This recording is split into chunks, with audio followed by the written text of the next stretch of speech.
Now, how do we make this easier? So as you're discussing with students goal setting, there's a couple of things to remember. So on the screen, you see some skills. These are some skills that hopefully comes with the goal setting.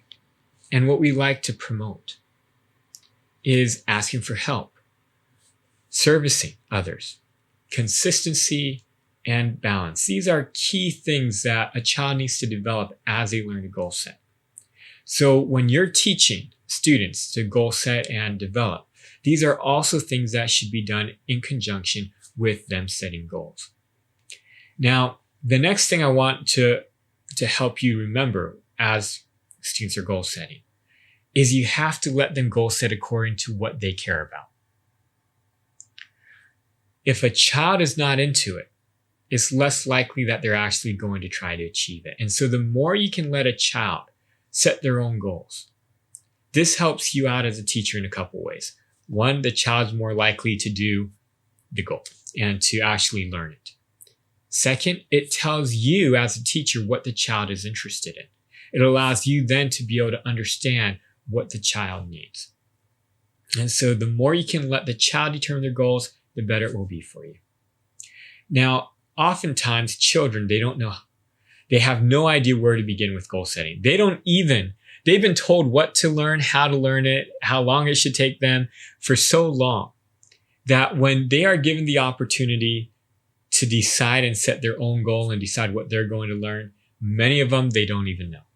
And so what we've done in LSA is we split it up and simplified it for them so that it's easy for them to figure out what they want.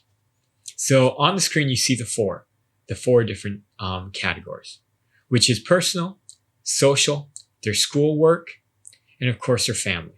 These are the four main things in a child's life.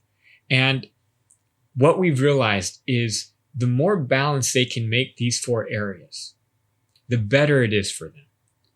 But sometimes a child will only care about one area, and that's perfectly fine. Because when a child is beginning goal setting, wherever they want to start is perfectly fine. But we help the child to understand these four areas are all important in their life. Now, with these areas, this is what we call the tree of growth. And we've outlined every major skill and idea that a child would need to focus on in order to develop themselves and be very successful when they get into college and beyond. You can see things here. Some of them have to deal with being able to live on your own, like cooking and cleaning your own laundry and clothes.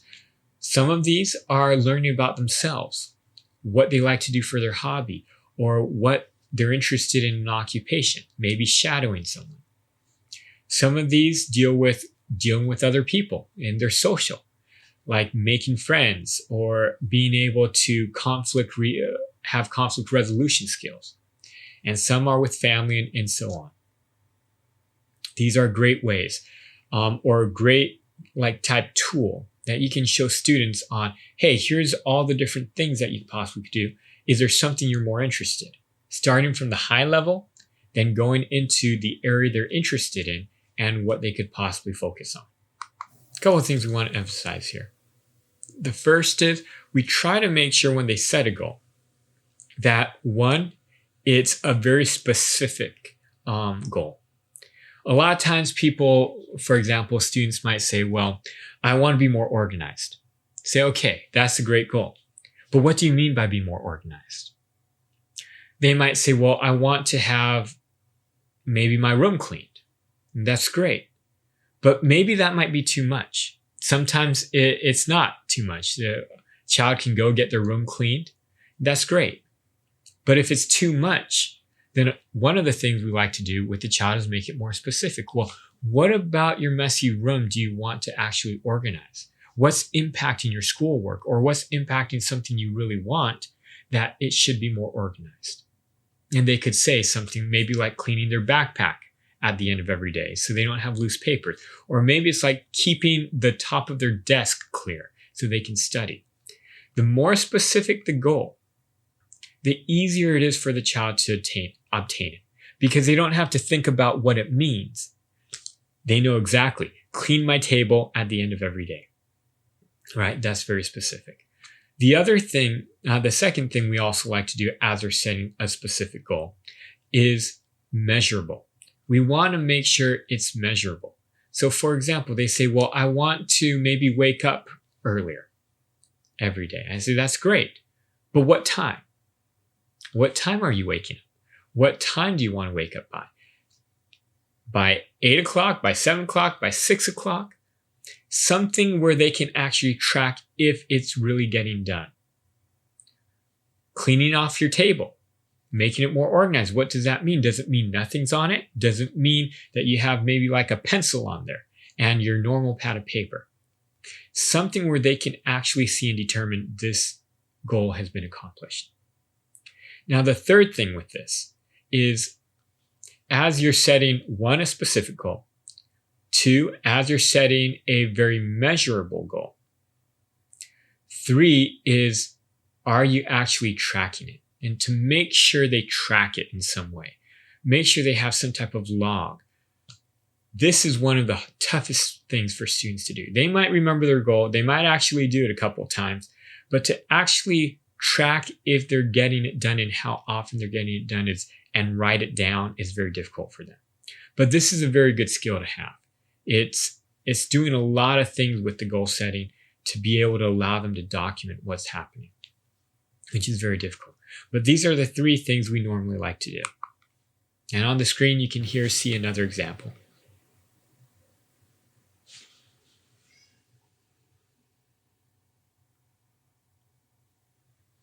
So to kind of recap on goal setting. First, remember it's very difficult.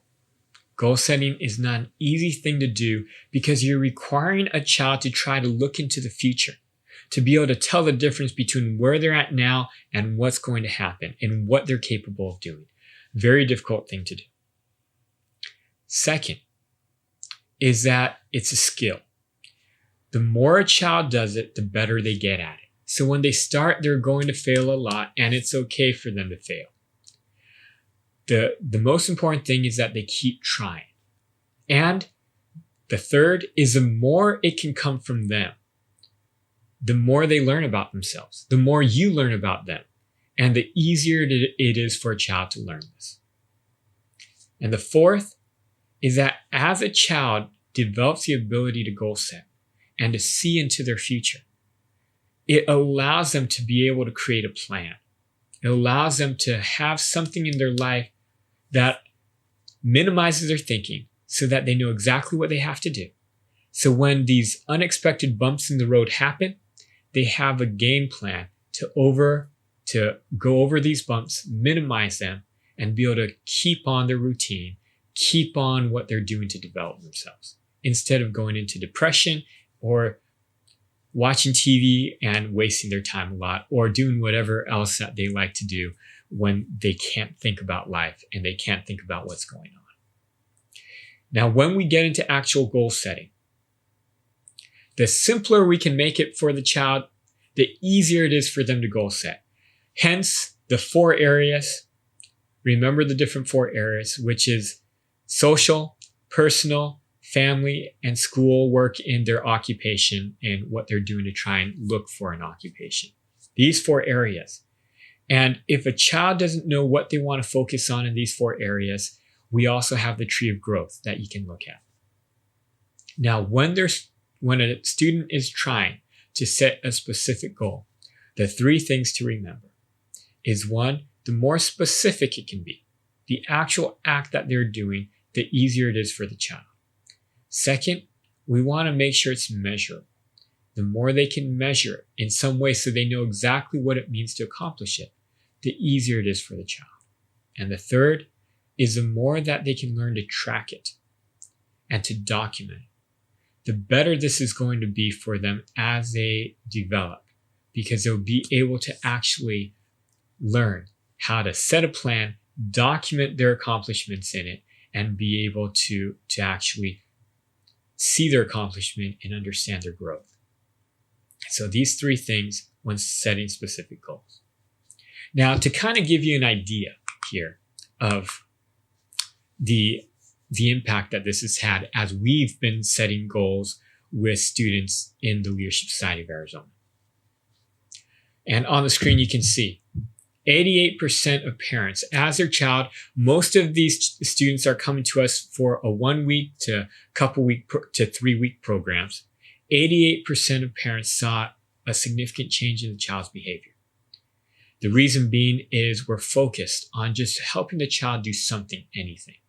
The child picks what they want to do, and we just help them set this goal and set a way to develop themselves in life. Thank you for watching. If you liked the video and you want to see more, press the thumbs up button below and subscribe to our channel. And if you have any questions, please put them in the comments below and we'll answer them in future videos.